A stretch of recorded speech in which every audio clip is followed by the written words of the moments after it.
ازيكم حبايبي عاملين ايه؟ ورجعت لكم مع فيديو جديد. قناة سحر محمد كروشيه. بقول لكم شكرا لتعليقاتكم الجميلة، وشكرا لأحبابي اللي مديني على طول طاقة ان انا اعمل ايه الشغل بتاعنا. انا بقى كنت وريكم في الشورت سات اللي هي الطاقية دي دوت بخيط التركي، وديت بقى بخيط المصري. يعني عملت واحدة بالمصري وعملت واحدة بالتركي، بحس برضو ان فيهم اختلاف شوية.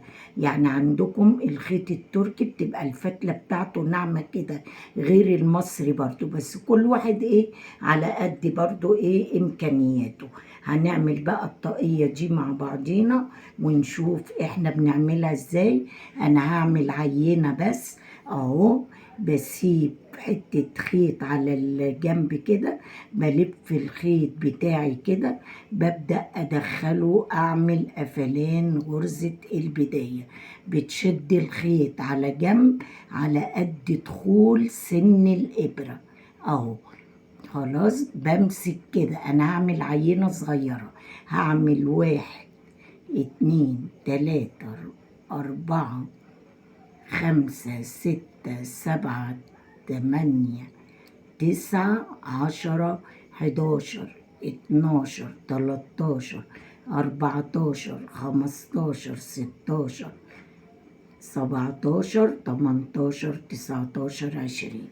هعمل عينة 20 عشان لما اجي ايه اتنيها معاكم. بس هنعمل ايه بقى؟ باجي الف الخيط على الابرة، بسيب اول غرزة، تاني غرزة، باجي في تالت غرزة اعمل غرزة عمود، واللي جنبيها برضو كده غرزة عمود. كل السطر عبارة عن غرزة عمود. عايزة تعملي نص عمود اعملي، عايزة تعملي غرزة حشو اعملي.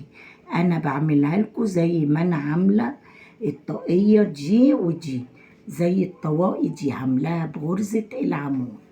خلاص بمشي كده اهو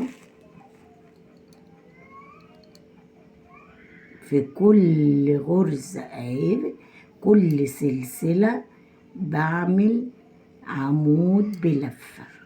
طبعا احنا العمود بلفة كنا عارفينه اهو.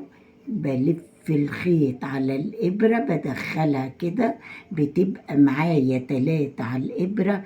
بتلف الخيط اخد مرتين، نلف الخيط نخليها مرة كده. بصوا الشكل بتاعها.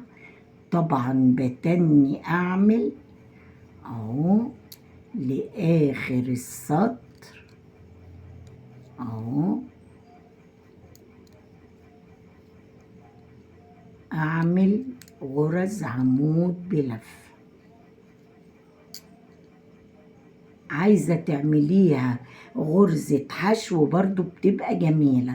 عايزة تعمليها عمود امامي وعمود خلفي برضو جميلة.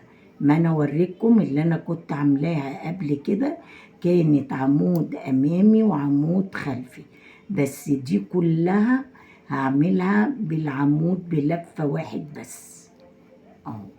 خلاص هاجي لاخر السلسلة، اخر سلسلة اهو بالمنظر ده كده اهو. شايفين؟ هعمل ايه تاني سطر؟ اطلع 2 سلسلة، بتلف الشغل بتاعك، بتلف الخيط على الابرة فوق العمود، اعمل عمود. بصوا اهو، بلف الخيط فوق العمود اعمل عمود، فوق العمود اعمل عمود. ما تخشيش في الفراغات، فوق كل عمود اهو الابرة تطلع منك عادي خالص. بتلف الخيط تاني وتشغليها اهي. انا بعمل لكم بالراحة عشان تشوفوا الغرزة معايا عاملة ازاي بالمنظر ده كده اهو. فوق كل عمود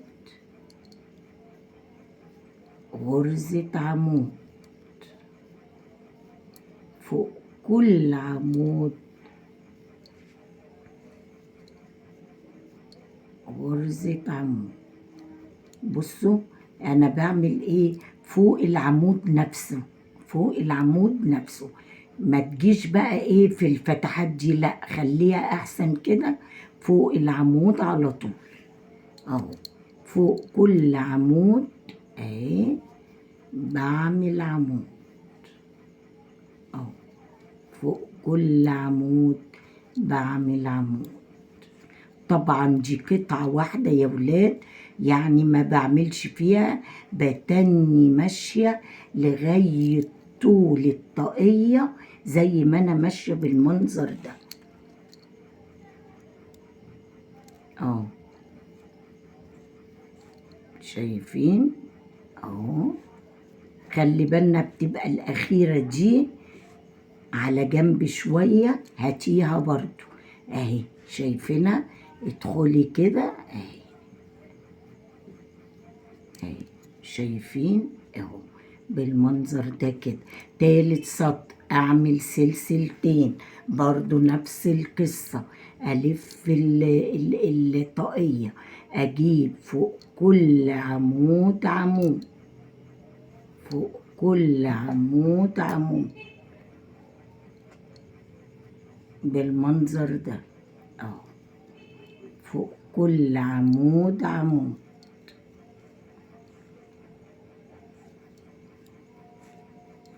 شايفين؟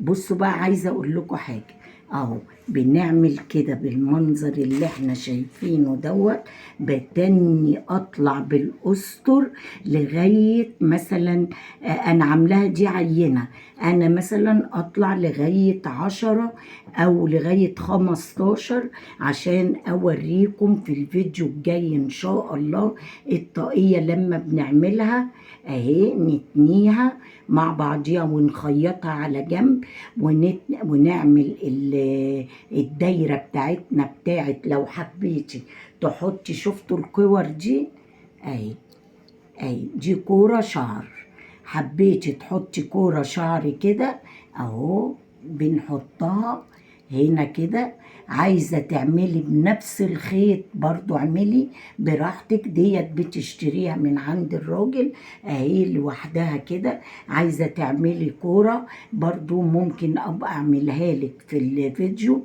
وتشوفي من اسهل ما يمكن تركبيها برضو من الكروشيه او من اللي احنا جبناها من عند الراجل براحتك اهو.